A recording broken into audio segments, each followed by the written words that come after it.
Hey everybody, just thought I'd do a video. Wow, it's a really dreary December day. I guess it's a week till Christmas, or if you celebrate Christmas anyway.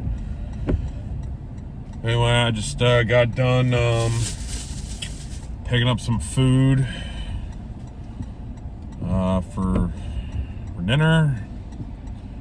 Anyway, I just thought I'd do this video on to give a little bit of my perspective of what's going on with this stuff with that charity stuff that's going on with Gerard. And quite frankly, I mean, after basically listening to the evidence and seeing the parties involved, and I mean, I tried not to make my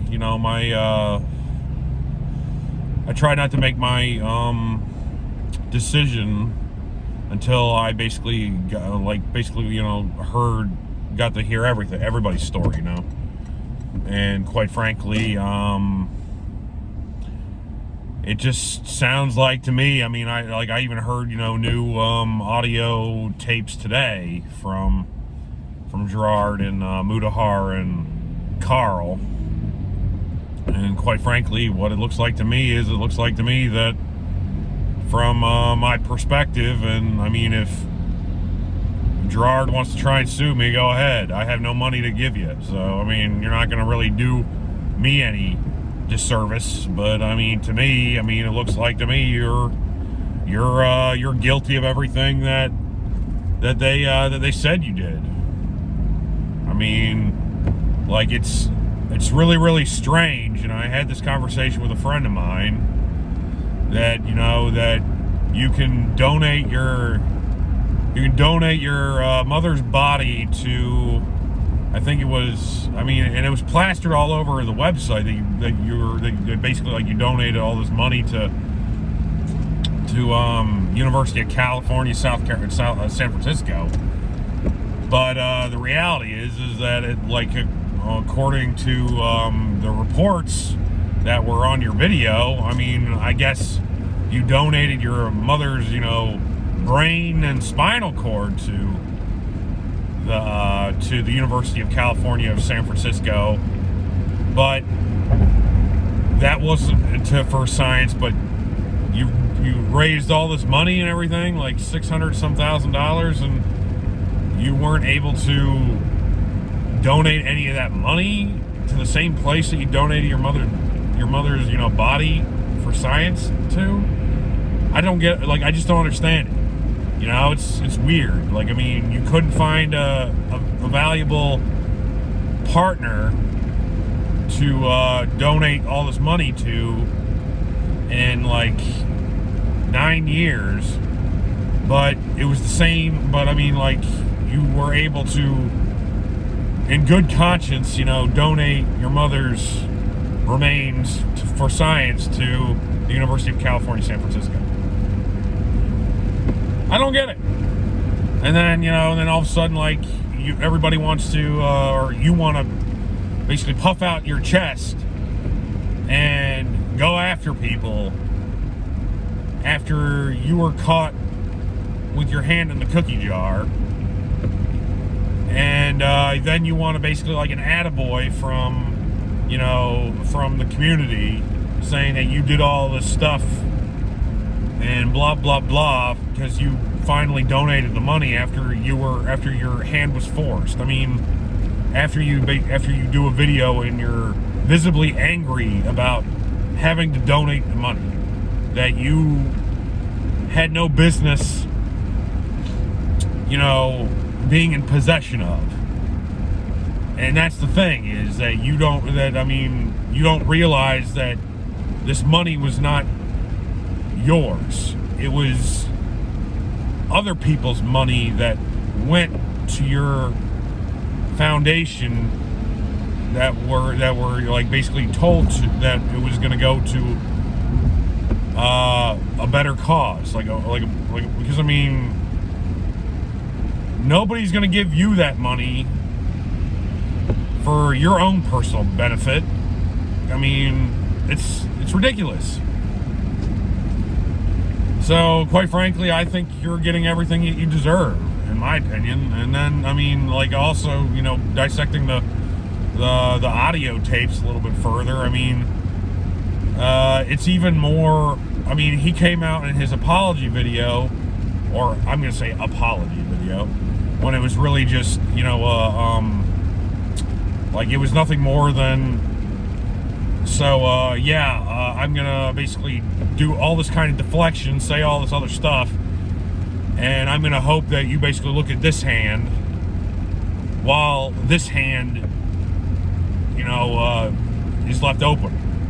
You know what I mean? It's the perfect, you know, like smoke bomb technique, or, you know, perfect, it's like a magician, you know, like, you know, with sleight of hand.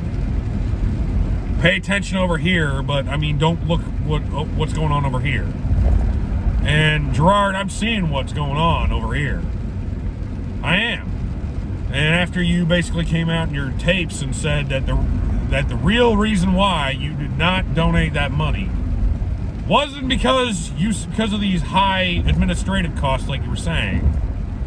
It was because you wanted to hold on to that money until there was enough money in there that basically you got so much clout and publicity about how much money you were donating that you were going to hold on to that money until the end of time, until there was like maybe like $2 or $3 million in there.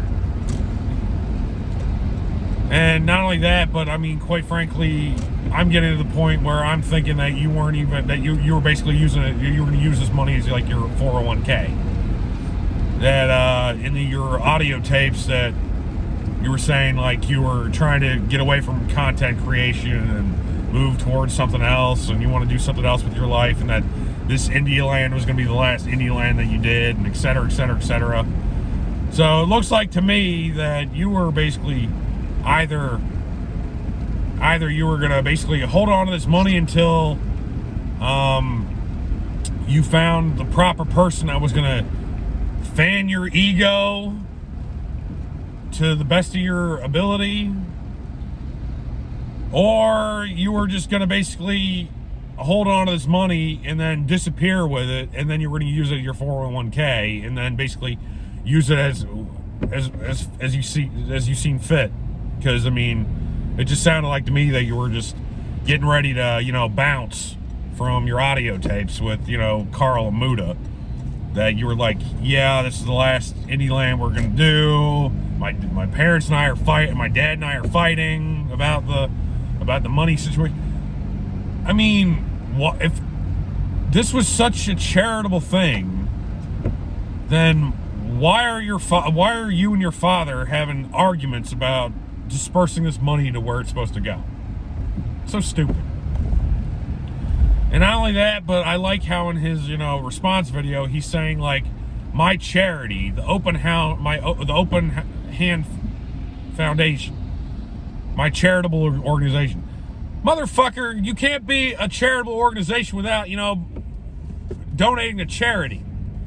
And until you donated that money on November 29th, when your hand was forced because of Muda and Carl, you were not a charitable organization. You were taking people's money and you were hoarding it like a squirrel, waiting for winter. That's basically what you were doing. You can't be a charitable organization without being charitable.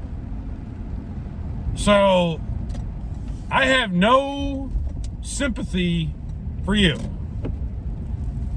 Because, like, I mean, I've done, you know, charitable streams, and I've, I've sold T-shirts for charity and stuff like that for charitable streams in the past. And you know what? Every dime of of those charity streams went to charity. None of this high administrative crap. that you're trying to put out. And all the proceeds from my t-shirts went to charity too. And you're not the only one that's like lost somebody in this world. And for you to keep using your mom's name in this way, in this fashion, for, you know, to gain clout and sympathy, is just disgusting. You know, it reminds me of, you know, for anybody that hasn't seen the Lance Armstrong documentary that's on, like, I mean, it's on ESPN Plus. It's like a 2-hour, actually, I mean, I guess it's like 3 hours. It's a 2-part documentary.